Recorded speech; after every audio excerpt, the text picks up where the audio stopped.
It's great to have you with me today on Paint a Beautiful Picture.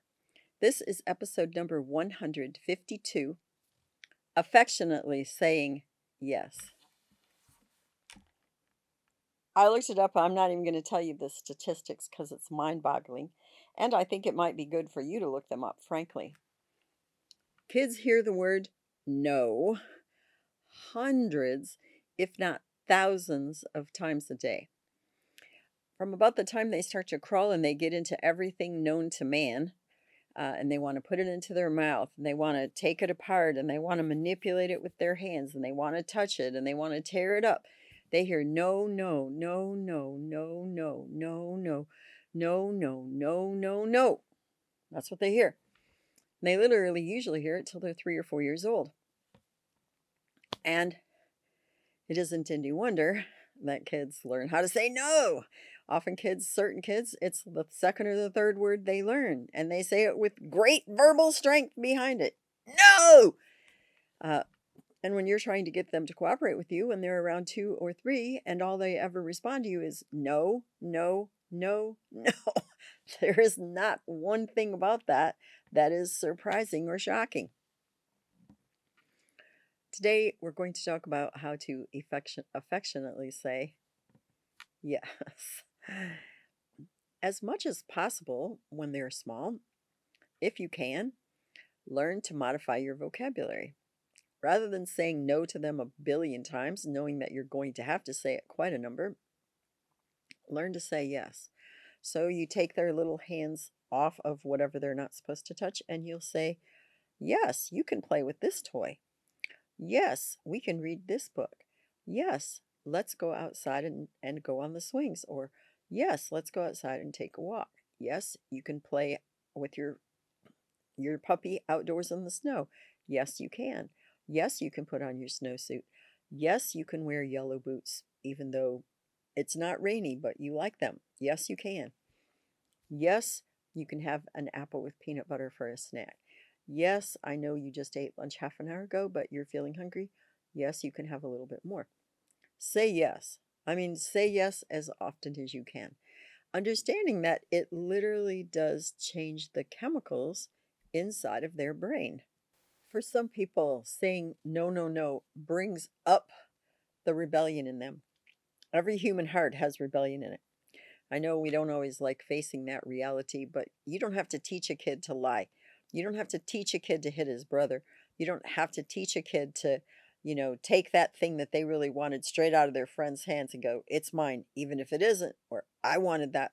You don't have to teach a kid to act naughty, to do the wrong thing. And we all have it in us.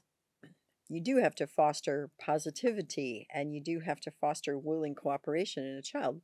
One of the ways to do that is by you saying yes as much as you possibly can. One of the things that's awfully helpful as a parent is learning how to take something that could be negative and turn it around. Mom, I know you really don't like it when I fill in the blank, but I do really love it when you. So instead of going, yeah, I hate that. You're right. That's awful. That music is terrible. That's a hideous color that you're wearing. I told you how much I hate that outfit, which is a no message.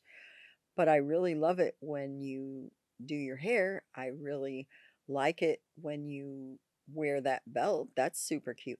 Find a yes even in the middle of all of it. It starts off most especially, though, with babies and toddlers. One of the main things you've got to do is constantly be on the alert because, oh my goodness, they're going to put everything in their mouth, in their nose, in their ears, sometimes swallow it. Of course, I can tell you as a nurse, I've seen some very fascinating things that kids have shoved down their throats or shoved up their nose. In fact, we had a really cute bear when I was a little kid, and the eyes would come out, and I kept telling my mom that. And I jammed this bear's eye all the way up deep into my nose, and we didn't go to the doctor. We were really poor. My mom called my aunt, who was an RN. She came after work and got these very long tweezers. I mean, they weren't that long, but it seemed like it to me, and went way up in there and got that thing out of there, and my nose bled for weeks. Kids are going to do crazy, crazy stuff. They really are. And you have to be around them, and you have to pay attention. And so when you say to them, they want to put stuff into the electrical outlets, and they want to draw with magic markers on the wall, and they want to flush stuff down the toilet, and land sakes, the stuff kids do. You want to be able to say yes. And so you can take them, and when you're very alert and paying attention to some of the things that they want to do, and that manipulation of sticking stuff in plugs or whatever, you say, look at this. We can build Legos, which is somewhat similar and helps to build fine motor skills. They're building things and shoving things into other things, but they're not doing it where it's dangerous. And you get them those little play sets that have pegs, round pegs in a round hole, triangular ones in a triangular hole, rectangular ones in the rectangular hole, and they get to bang on it. You're giving them an alternative. When they're having a day where they really don't want to cooperate with you, and so everything they say is no, and that's the day when you pull out the big guns. I always call those things like Play Doh and um, acrylic finger paints that are washable. So you give them something kind of exuberant and crazy, and you make allowances for all that energy that needs to go somewhere, and you direct it into a positive way. And so you can literally look at a child and say, I can see that you're having a little bit of a difficult time. So we are going to do a great activity together that's going to be so fun. This is what you have to know, though. If you do this every time they act terribly, they're going to act terribly more and more often. So it isn't a constant thing or a daily thing. One of the things with Play Doh is you get a good plastic mat that you lay down on the table or on the floor, and you lay plastic wrap on the table if you have a nice wood table and you don't want it ruined, and you really let them have at it and go crazy. Seriously, let them play. And a lot of those endorphins and that serotonin that start happening in their body chemically because they're having fun and they're having a great time, they're enjoying what they're doing, they're being creative, and that creative energy is flowing. Those are the exact offsetting chemicals to all of that negativity and all of that difficulty and that resistance. So you want to say yes affectionately to your child. This takes a lot of work. I've never denied this. I was a full on 100% second by second parent up until the time my kids were 4 and 5 years old. I can honestly tell you that. We didn't have a television set, there were no electronics. Even with my grandkids, there were no electronics. They owned a TV set, but when I was with them, they weren't allowed to watch it. They weren't allowed to play with electronics. We would bake cookies. We would play. We would go to the park. We would climb trees. We would play ball. We would play catch with each other, football, baseball, volleyballs, soccer balls. We would play basketball. We played horse in the driveway. They had a short basketball hoop. Uh, they would go with me everywhere into everything I did. We did it together. And they learned that there was a lot of yes in our relationship. When I was in the kitchen, they were cooking with me. When my sons were little, they were up on a chair with a towel tied around them and we cooked. When my grandsons were little, the one was on a chair, one was on a stool because they were quite a bit farther apart than my sons were in age, and we cooked together. One of my very favorite pictures, and one of my grandson's favorite pictures, is of him patting out the pie dough in a pie pan at Thanksgiving time. He had a little apron on, and I had a big apron on. Say yes to your kids as often as you can.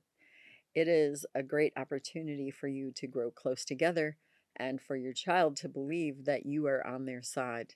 If your child asks you for something crazy, like, Mom, I want to go up in a hot air balloon, or I really want to do some bungee jumping, or I'd like to ride a camel, I really want you to say yes about that as often as you can as well. I rode an elephant with one of my grandsons and a camel with one of my other grandsons on two separate occasions in different cities, even when we were together. And they still talk about it. It's like 14 years later for one of them and 17 years later for the other. And they still talk about that. That Granny would pretty much let us do anything fun as long as she could afford it and as long as it was safe. I would like you to have that exact same testimony from your own children and your grandchildren. I want you to affectionately say yes. My challenge question for you today is, how often do you say no? How often do you just point blank refuse something to your children because you're scared, you are too busy, or you don't make it a priority to have fun alongside of them? and I want you to learn how to say yes. Really, there are a lot of great things in the world. Go experience them. Have a blast learning about these things with your kids and even your grandkids. Say yes today. You may find additional information on our paintabeautifulpicture.com website. Additionally, you may watch me on Rumble, and you may also listen to a podcast on Buzzsprout or Spreaker, all under the name Paint a Beautiful Picture. If you like this video, please give me a thumbs up. You may subscribe, and if you are interested in receiving notifications, please hit the notifications button.